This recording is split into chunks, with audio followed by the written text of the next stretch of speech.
Alors, la dernière fois, donc, entre autres, on a vu la notion de bibliothèque, d'accord, et comment on importait les bibliothèques dans le fichier en tête du programme, d'accord, juste avant le main, à travers donc les instructions include, d'accord.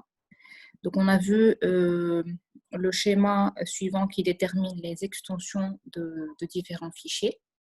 Et donc, on a eu donc des exemples de fonctions prédéfinies, d'accord, qui appartiennent par exemple à la bibliothèque math comme la fonction cos, la fonction sin, qu'on utilise à l'intérieur du main, et on inclut la bibliothèque math, on écrit include math.h dans le fichier en tête.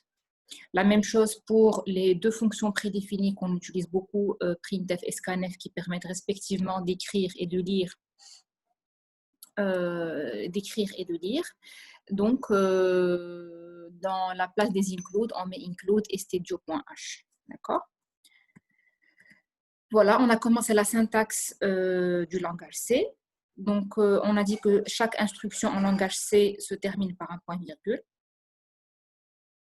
D'accord? Par la suite, donc, on a parlé des variables et comment on les écrit. Comment ou quelles sont les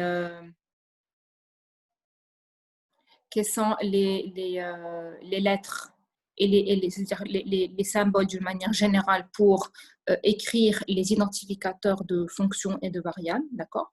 Donc, on a dit que les noms de variables, dans les noms des variables, on peut utiliser toutes les lettres en majuscule, toutes les lettres en minuscule, les chiffres et le tiré du 8, d'accord? On ne peut pas commencer par un chiffre dans l'appellation d'une variable et on n'utilise pas donc tout ce qui est caractères spéciaux tels que le point, le tiré du 6, le CCD, le E accent, etc. D'accord? Donc, on a vu des identificateurs supportés par C et non supportés par C. On a dit aussi ici que C distingue entre les majuscules et les minuscules. Donc, ceci dit, un grand A est différent d'un petit a dans un programme. D'accord? On dit que le langage C est sensible à la casse. On a vu aussi les commentaires. Comment on définit un commentaire? Soit un commentaire sur une seule ligne, on met 2 slash et on met un commentaire, ou bien un commentaire qui est soit sur une seule ligne, soit qui s'étale sur plusieurs lignes, donc on met slash étoile, étoile slash. À la fin, donc on a vu quelques séquences d'échappement comme retour à la ligne qu'on met à l'intérieur de printf. Si nous voulons afficher un message, retourner à la ligne puis continuer. Donc on met anti/n et puis on a vu d'autres anti/t, etc.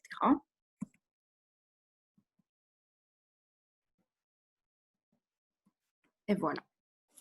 Donc là, on va continuer dans la syntaxe du langage C pour pouvoir donc commencer les premiers exercices de TD. D'accord?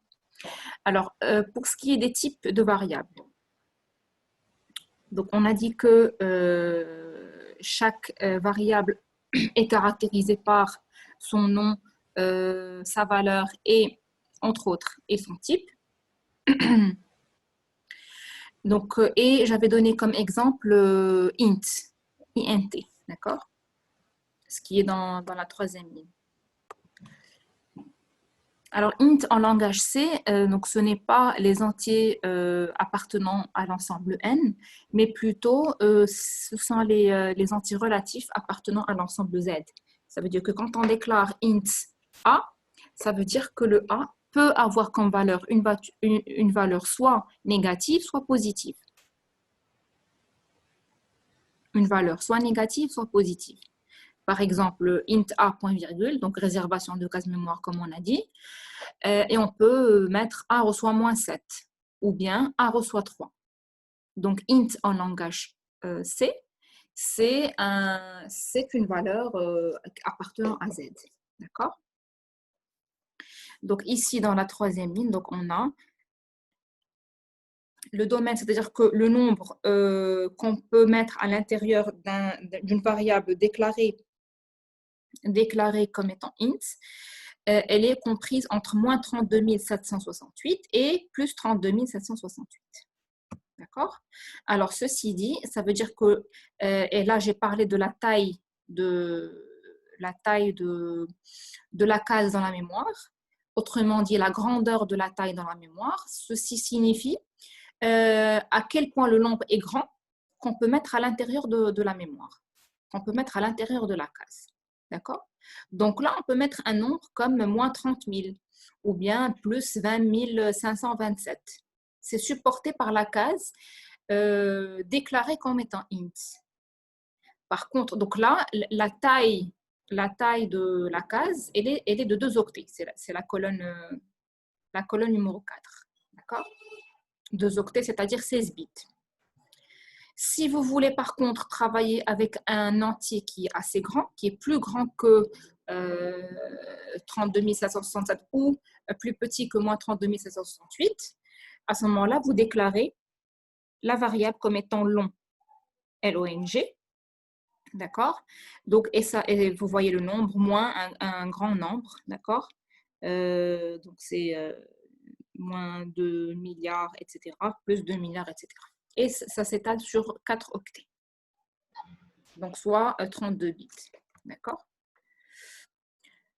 Voilà. Sinon, donc, il y a le type char. Donc, char, c'est le type caractère. D'accord? Donc, si vous voulez, par exemple, déclarer une variable qui va contenir un caractère.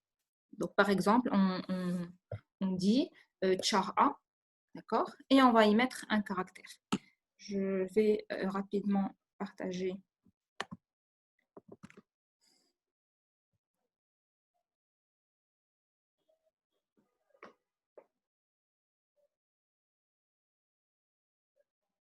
Voilà. Donc, si j'écris char A, point virgule, ça veut dire que derrière, dans la mémoire réservation de case qui s'appelle A, qui va contenir éventuellement un caractère. D'accord?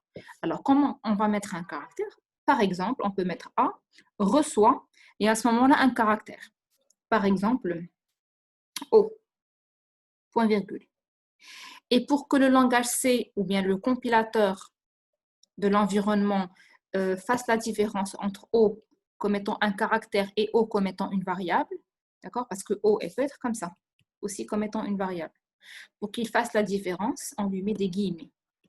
On lui met des cotes simples, comme ça. Donc, dès qu'il voit des cotes, il considère ce qui est à l'intérieur, ce qui est entre les cotes comme étant un caractère. Et donc là, qu'est-ce qu'il fait?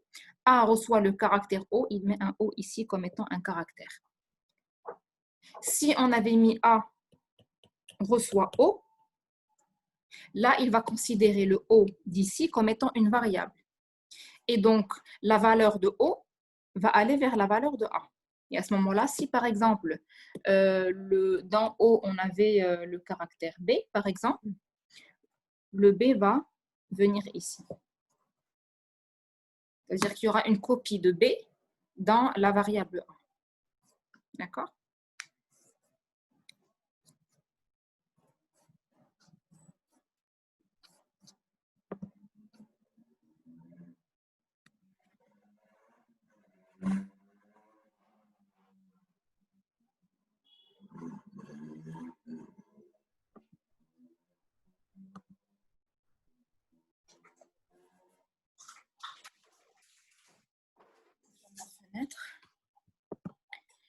Alors ici, pourquoi dans la première ligne, dans le type char, on a comme domaine moins 128 et plus 127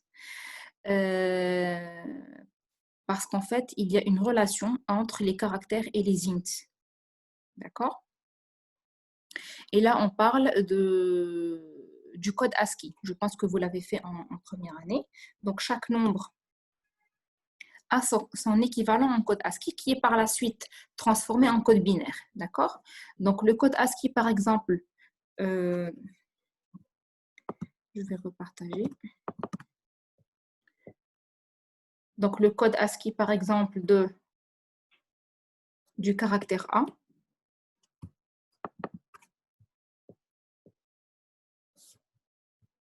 C'est bon? Donc, le code ASCII du caractère A, c'est 65 en majuscule. Le code ASCII de B, c'est 66, etc. D'accord? Et donc, en langage C, un caractère, c'est-à-dire char, on peut déclarer une variable de type char, c'est-à-dire char, une variable qui s'appelle A. Ça va nous donner comme ça au niveau de la mémoire. Et on peut lui affecter un entier. Si on met petit a reçoit 65, donc on va mettre 65 ici. D'accord? Et en fonction de comment on va l'afficher, si par exemple on met printf pourcentage d a ou bien printf pourcentage c, au niveau de l'écran, celle-là va nous donner, puisque c'est un pourcentage d, donc il va aller chercher le contenu de a dans la mémoire et l'afficher. Mais de quel type? De type pourcentage d. Donc, qu'est-ce que nous aurons au niveau de l'écran? Nous aurons 65. Ici, avec le même contenu 65, nous avons ici un spécificateur de format, mais cette fois-ci pourcentage C. Donc, comment on va retrouver l'information? On va la retrouver comme étant l'équivalent de 65 en code ASCII. Et l'équivalent de 65, on a dit, c'est le caractère grand A.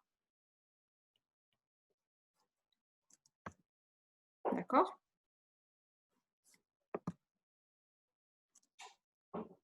Voilà. Et donc, si vous voulez travailler avec, pour la deuxième ligne, un short, si par exemple, dans un contexte particulier, vous retrouvez le mot-clé short, c'est un entier qui est court. D'accord? Voilà.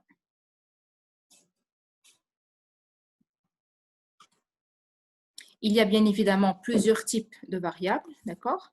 Les plus connus sont... là, qu'est-ce que je partage? OK.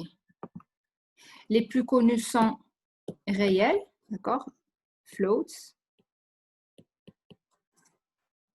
Donc, on déclare comme ceci. On écrit floats, par exemple. La variable appelée O, point virgule. Donc, O, c'est une variable comme ça qui va contenir par la suite un réel. Et un réel, c'est par exemple 2,63. D'accord? Donc, on verra quelques détails par la suite dans des exercices. On verra quelques détails par rapport au type, par rapport à combien, par exemple, de chiffres nous voulons avoir après la virgule, etc.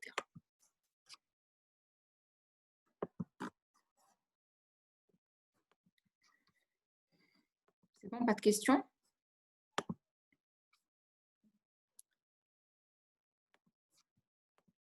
Donc, revenons au cours. Alors, les opérateurs standards. Là, on va parler des opérateurs. On va commencer par l'opérateur d'affectation. Donc, le fait d'affecter une expression à une variable. D'accord? Alors, en langage algorithmique, on peut avoir cette écriture en nom de variable, rangée, expression. D'accord?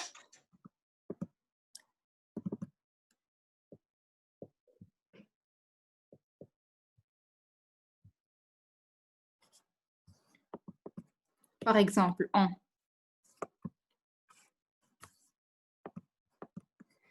Vous voyez là?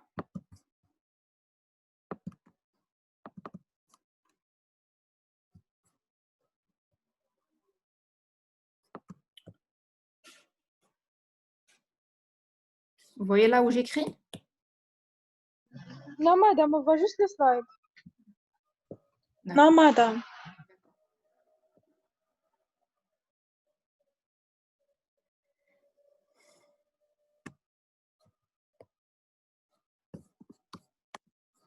Alors, en, par exemple, A, rangée, 17. Ça, c'est une des écritures en algorithmique. Ça veut dire mettre 17 dans A. D'accord? Ou bien, vous pouvez avoir comme écriture A reçoit 17. Donc, ce qui est à droite passe vers ce qui est à gauche. D'accord? C'est ça, l'opérateur de l'affectation. En langage C, l'opérateur de l'affectation, on le met avec égal. Et dorénavant, on va plus dire égal, mais on va dire reçoit. Quand on va voir ce symbole-là, on va dire reçoit. D'accord? Donc, à gauche, on met celui qui va contenir, par exemple, le A. Et à droite, on va mettre la valeur. Soit la valeur, soit l'expression. On verra des exemples par la suite. Par exemple, A reçoit 17. Donc, comme j'ai dit et j'ai redit avant, ce qui est à droite passe vers ce qui est à gauche.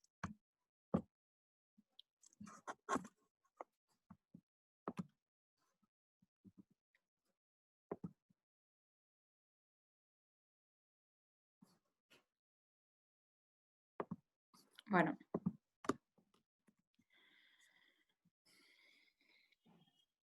Alors ici, nous avons quelques exemples, d'accord? Ici, dans le premier tableau, on a une affectation de type affectation de valeur, d'accord? Donc, en première colonne, là, vous avez... Est-ce que vous voyez la souris qui bouge? Oui, madame. D'accord. Oui.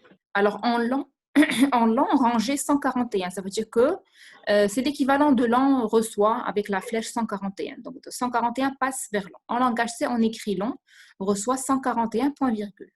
D'accord? En pi rangé 3,14, etc. Donc, pi reçoit 3,14, point virgule.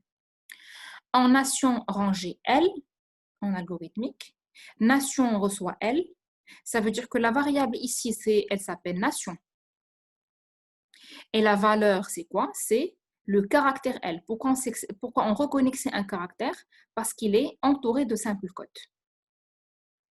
D'accord? Et là, on fait toujours la différence dans l'appellation des valeurs et de variables. Variable, c'est la case dans la mémoire, et la valeur, c'est ce qu'on met à l'intérieur de la variable, à l'intérieur de la case. D'accord? Pour ce qui est, n'hésitez pas si vous avez des questions. Pour ce qui est du deuxième tableau, donc c'est une affectation avec des valeurs maintenant, avec des valeurs de variables. Première colonne en valeur rangée x1a. Ça veut dire que la valeur de la variable x1a passe dans la valeur, passe dans la case de valeur. En langage C, valeur reçoit x1a. En lettres rangée courrier, lettre reçoit courrier. Donc, lettre et courrier sont des variables. Le contenu de courrier passe vers le contenu de lettre.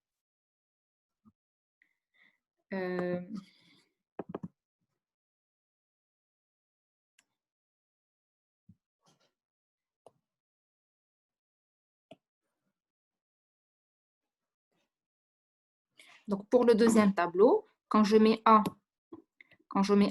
reçoit B. A, c'est une variable et B, c'est une variable. D'accord? Donc, A et B comme ça. A peut être vide ou pas. Si elle est vide et le B est rempli, bien évidemment, ce qui est ici doit être rempli. Pour prendre sa valeur, il doit être rempli. Donc, B, dans B, il y a 7. A reçoit B, qu'est-ce qui se passe? Quand on met A reçoit B, ça veut dire qu'on met la valeur 7 dans A.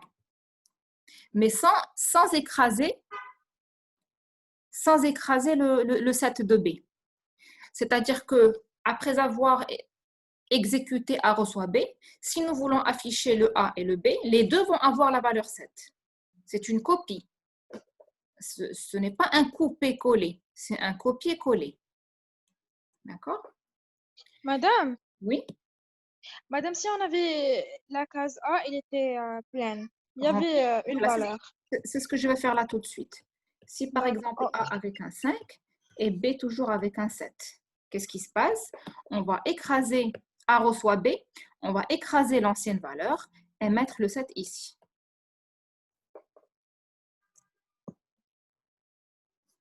D'accord? madame, Oui?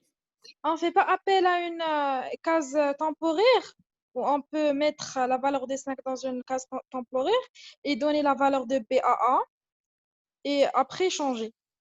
Alors, ce que tu viens de dire maintenant, c'est dans le cas où nous voulons garder la valeur de 5.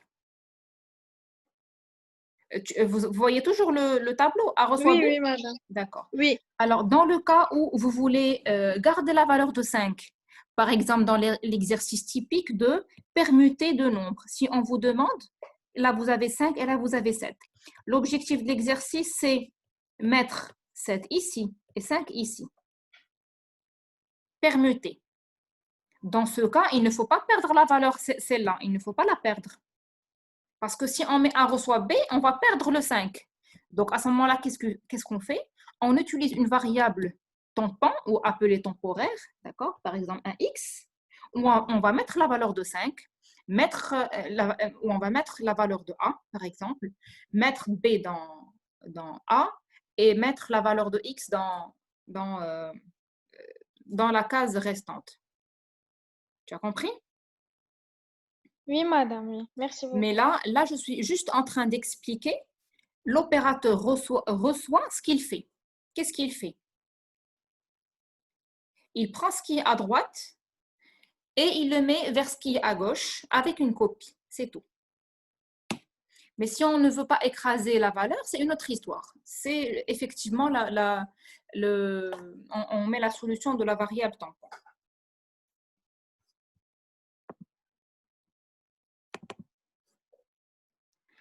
Alors, dernier tableau, l'affectation maintenant avec des valeurs d'expression. Par exemple, dans la première colonne, en R, une variable qui s'appelle R, rangée pi fois R au carré. Pi, c'est une variable, R, c'est une variable, donc R au carré. Donc, on va prendre la valeur de pi, la multiplier par la valeur de la variable R au carré et la mettre dans R. Alors, en langage C, qu'est-ce que ça donne? En langage C, on met R reçoit pi, ça veut dire la variable R reçoit la valeur de pi fois, donc le fois, remarquez que c'est une étoile en langage C, et POW R2, c'est une fonction prédéfinie parce qu'en langage C, il n'y a pas la notion de puissance. On ne peut pas écrire puissance quelque chose. Donc, pour remédier à ça, on utilise la fonction prédéfinie qui appartient à la bibliothèque math.lib qu'on utilise comme ça. Comment on l'utilise d'une manière générale?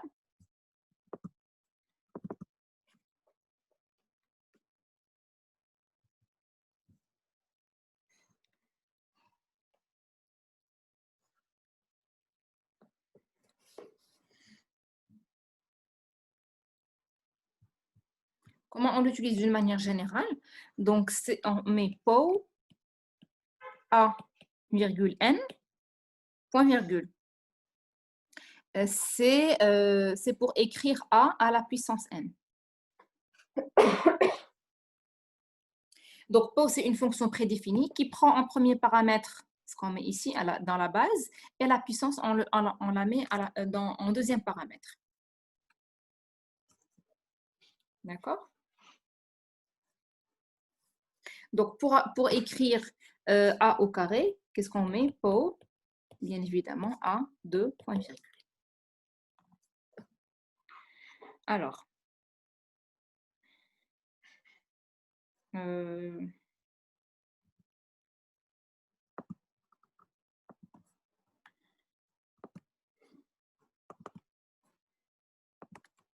voilà. Donc, R va recevoir la valeur de pi multipliée par R au carré. Deuxième exemple, en moyenne rangée A plus B sur 2. Moyenne, c'est une variable. On va y mettre la valeur de A plus la valeur de B divisée par 2. Et donc, en langage C, c'est moyenne, reçoit A plus B sur 2, point virgule. Remarquez qu'on a utilisé ici des parenthèses pour additionner A plus B, puis par la suite, on les a divisés, on a divisé le résultat de l'addition par 2. Pourquoi? Parce que la division, c'est comme en mathématiques, la division est plus prioritaire que l'addition. Si on n'avait pas mis les parenthèses, on aurait la valeur de A plus B sur 2, plus la moitié de B. D'accord? Donc, si Si on ne met pas de parenthèse, donc ça va être les priorités comme les mathématiques. Si nous voulons forcer la priorité, d'accord? Si nous voulons changer l'ordre de priorité, on met les parenthèses.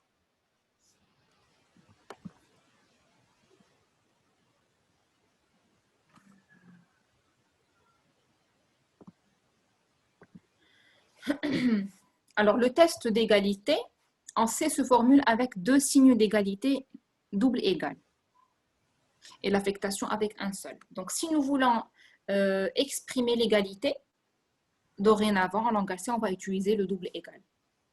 Et donc, dans la suite, on ne va plus dire double égal, égal, etc. Quand on va voir double égal, on va dire directement égal. Et quand on va voir un seul égal, on va dire reçoit. D'accord? Donc, si par exemple,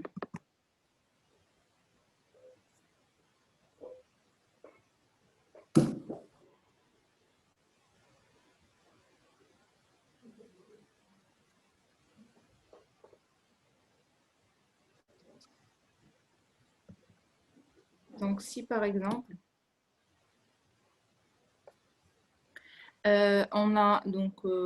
a dit que ça c'est l'affectation. Et le égal, on l'utilise pour, par exemple, tester l'égalité. If, par exemple, A égale à 7, on l'écrit comme ça. Et on va la lire directement comme ça. Si, if, A est égal à 7. Et c'est là, on va la lire A reçoit 7. Madame, Oui? le double égal, c'est pour une condition. C'est pour exprimer l'égalité. Après, on verra dans quel cas, c'est-à-dire à chaque fois que tu fais exprimer l'égalité, tu vas utiliser le égal, celui-là. D'accord. Et pour dire reçoit, on utilise juste un seul. Voilà, celui-là. D'accord. Merci, madame.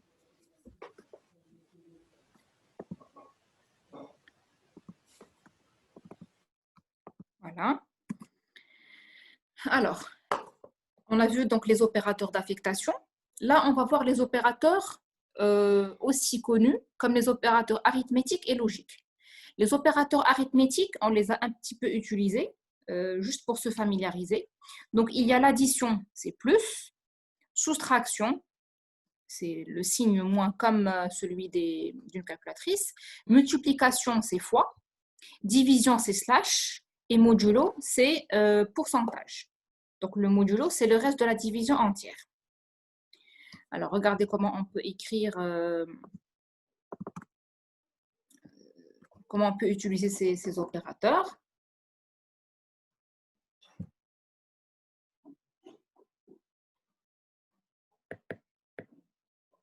Donc, par exemple,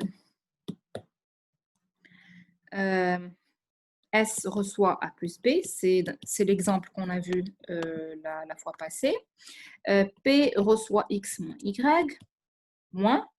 Un Y qui reçoit A multiplié par B. Un Z qui reçoit X divisé par B, par exemple. D'accord?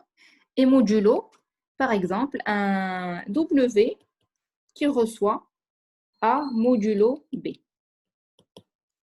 Qu'est-ce que ça signifie? Ça veut dire que si on prend A, on la divise par B, le reste qui est là, par exemple, il nous reste 1, par exemple. Donc, le 1 va aller dans la case de W. D'accord?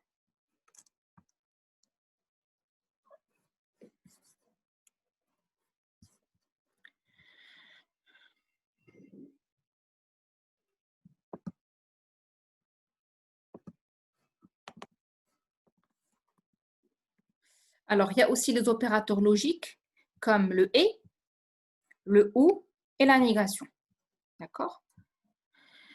Alors, le et est exprimé, c'est le and logique, le or logique. Quand je dis logique, c'est quand on est dans on va utiliser la logique, c'est-à-dire en termes de vrai et faux. Vrai, quand deux expressions sont vraies, leur ind est vrai, etc. C'est-à-dire le tableau de, ce qu'on appelle le tableau de vérité. D'accord?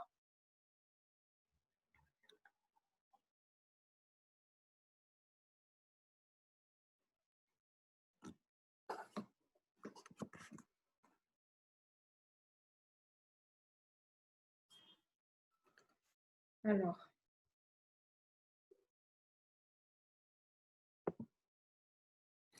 Alors là, il me dit qu'il reste 3 minutes. Je préfère, parce que là, je vais vous expliquer cette partie.